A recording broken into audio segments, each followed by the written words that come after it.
अस्सलाम वालेकुम और आज मैं आपको एटोफ्राइड टैबलेट पर रिव्यू दूंगा जो गैस्ट्रिक के जो मसाइल होती है इन मसाइल को ठीक करने के लिए दिया जाता है। जब स्लो गैस्ट्रिक मोशन होती है, जब इंसान की हाजमा ठीक नहीं होती तो इस टैबलेट को डॉक्टर रिकमेंड कर देती है। इसकी मुख्तलिफ ब्रांड होती है पाकिस्तान में, जिसे आप स्क्रीन पर देख सकती है। ये मेडिसन स्पेशली बदहजमी को ठीक करने के लिए और गैस्ट्रिक मसाइल को ठीक करने के लिए दिया जाता है। अगर इस टैबलेट की यूजेस को देखा जाए तो जब मैदा की जो मोशन होती है, गैस्ट्रिक मोशन जो होती है, अगर वो स्लो हो जाती है तो इससे डिस्पीपिया पैदा होती है, यानी बदहज़मियाँ पैदा होती है।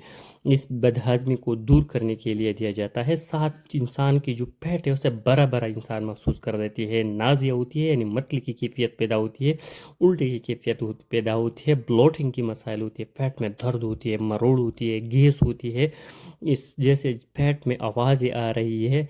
साथ ही हार्ट बर्न होती है, एब्डोमिनल पेन होती है। तो गैस्ट्रिक मसाइल को दूर करने के लिए निहायत मुफीद और बेहतरीन मेडिसिन है। इस मेडिसिन के इस्तेमाल से बदहाज़मियाँ दूर हो जाती है और इंसान की जो हाजमा है वो ठीक हो जाती है और गैस्ट्रिक की मसाइल ख़त्म हो जाती है। इस मेडिसिन के साथ कम्बिनेशन में एसोमेप्राजोल, ओमेप्राजोल, पेंटापेराजोल जैसे भी ऐसे ग्रुप की मेडिसिन भी दिया जाता है। ये मेडिसिन कम्बिनेशन में, तो इनकी जो हाजमा की मसाइल है वो दूर हो जाती है और मैदे के रिलेटेड मसाइल भी दूर हो जाते हैं।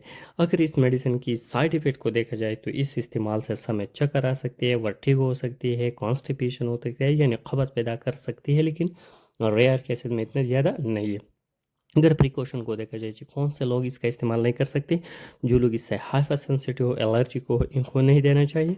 साथ ही ऑब्स्ट्रक्शन हो आंतों में, यानी आंतों में कोई रुकावट हो तो इनमें भी नहीं देना चाहिए। और ब्लीडिंग होती है स्टमक से या इंटेस्टाइन से तो इन हालात में भी इस मेडिसिन को नहीं देना चाहिए। अगर इसकी डोज को देखा जाए तो 50 मिलीग्राम के स्ट्रेंथ में मार्केट में अवेलेबल है। एक टेबलेट सुबह, एक टेबलेट शाम इस्तेमाल करना होगा। बीडी आपके डॉक्टर आपको जो टाइम डोज रिकमेंड किया इसकी इस्तेमाल करें। Thank you for watching.